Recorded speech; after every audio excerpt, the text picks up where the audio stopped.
Kejadian pasal 31. Kedengaranlah kepada Yakub anak-anak Laban berkata demikian. Yakub telah mengambil segala harta milik ayah kita, dan dari harta itulah ia membangun segala kekayaannya.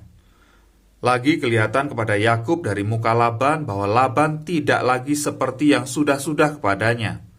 Lalu berfirmanlah Tuhan kepada Yakub, "Pulanglah ke negeri nenek moyangmu dan kepada kaummu, dan aku akan menyertai engkau."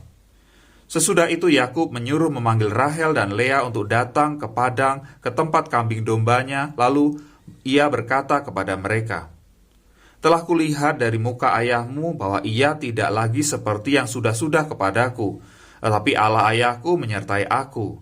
Juga kamu sendiri tahu bahwa aku telah bekerja sekuat-kuatku pada ayahmu, tetapi ayahmu telah berlaku curang kepadaku dan telah 10 kali mengubah upahku.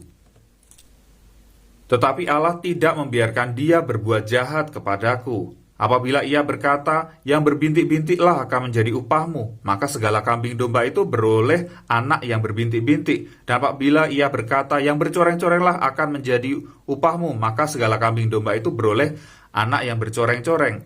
Demikianlah Allah mengambil ternak ayahmu dan memberikannya kepadaku. Pada suatu kali, pada masa kambing domba itu suka berkelamin, maka aku bermimpi dan melihat bahwa jantan-jantan yang menjantani kambing domba itu bercoreng-coreng, berbintik-bintik dan belang-belang. Dan malaikat Allah berfirman kepadaku dalam mimpi itu, "Yakub," jawabku, "Ya Tuhan." Lalu ia berfirman, "Angkatlah mukamu dan lihatlah bahwa segala jantan yang menjantani kambing domba itu bercoreng-coreng, berbintik-bintik dan berbelang-belang, sebab telah kulihat semua yang dilakukan oleh Laban itu kepadamu. Akulah Allah yang di Betel itu, di mana engkau mengurapi tugu dan di mana engkau bernasar kepadaku. Maka sekarang bersiaplah engkau, pergilah dari negeri ini dan pulanglah ke negeri sanak saudaramu." Lalu Rahel dan Lea menjawab Yakub, katanya, "Bukankah tidak ada lagi bagian atau warisan kami dalam rumah ayah kami? Bukankah kami ini dianggapnya sebagai orang asing, karena ia telah menjual kami? Juga bagian kami telah dihabiskannya sama sekali. Tetapi segala kekayaan yang telah diambil Allah dari ayah kami adalah milik kami dan anak-anak kami. Maka sekarang perbuatlah segala yang difirmankan Allah kepadamu."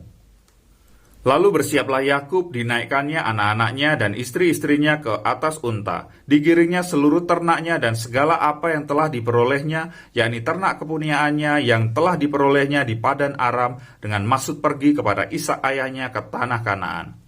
Adapun Laban telah pergi menggunting bulu domba-dombanya. Ketika itulah Rahel mencuri terafim ayahnya, dan Yakub mengakali Laban orang Aram itu dengan tidak memberitahukan kepadanya bahwa ia mau lari.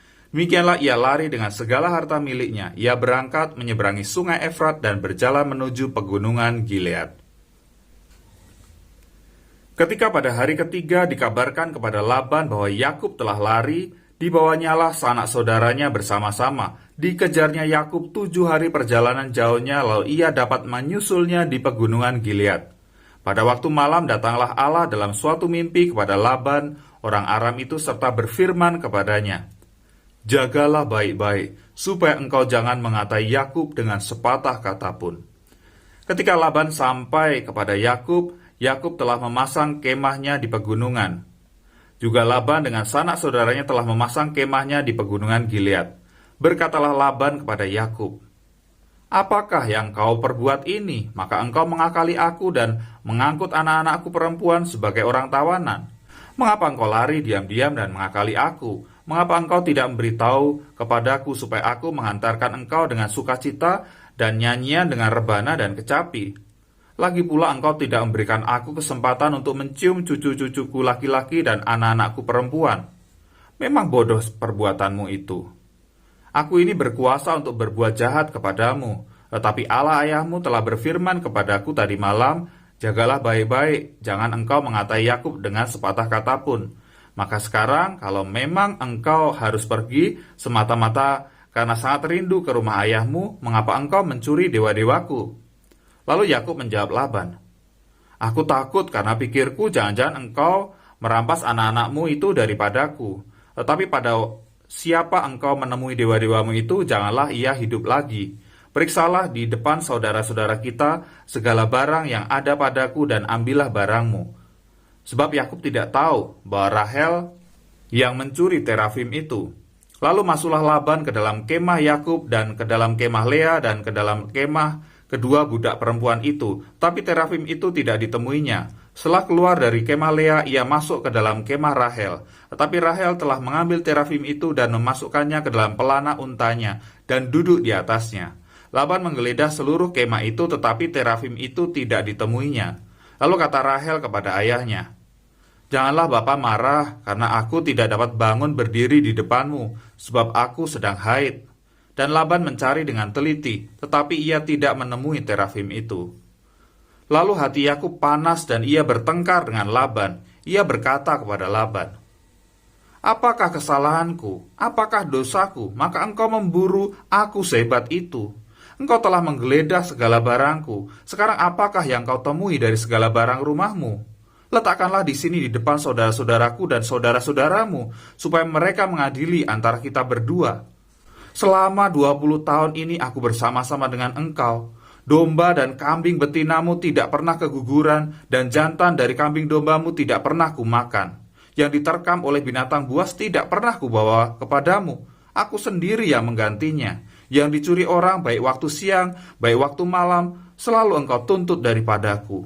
Aku dimakan panas hari waktu siang, dan kedinginan waktu malam, dan mataku jauh daripada tertidur. Selama 20 tahun ini aku di rumahmu, aku telah bekerja padamu 14 tahun lamanya untuk mendapat kedua anakmu, dan 6 tahun untuk mendapat ternakmu, dan engkau telah 10 kali mengubah upahku. Seandainya Allah ayahku, Allah Abraham, dan yang disegani oleh Ishak tidak menyertai aku, tentulah engkau sekarang membiarkan aku pergi dengan tangan hampa. Tetapi kesengsaraanku dan jerih payahku telah diperhatikan Allah, dan ia telah menjatuhkan putusan tadi malam." Lalu Laban menjawab Yakub, "Perempuan-perempuan ini anakku, dan anak-anak lelaki ini cucuku, dan ternak ini ternakku. Bahkan segala yang kulihat di sini adalah milikku.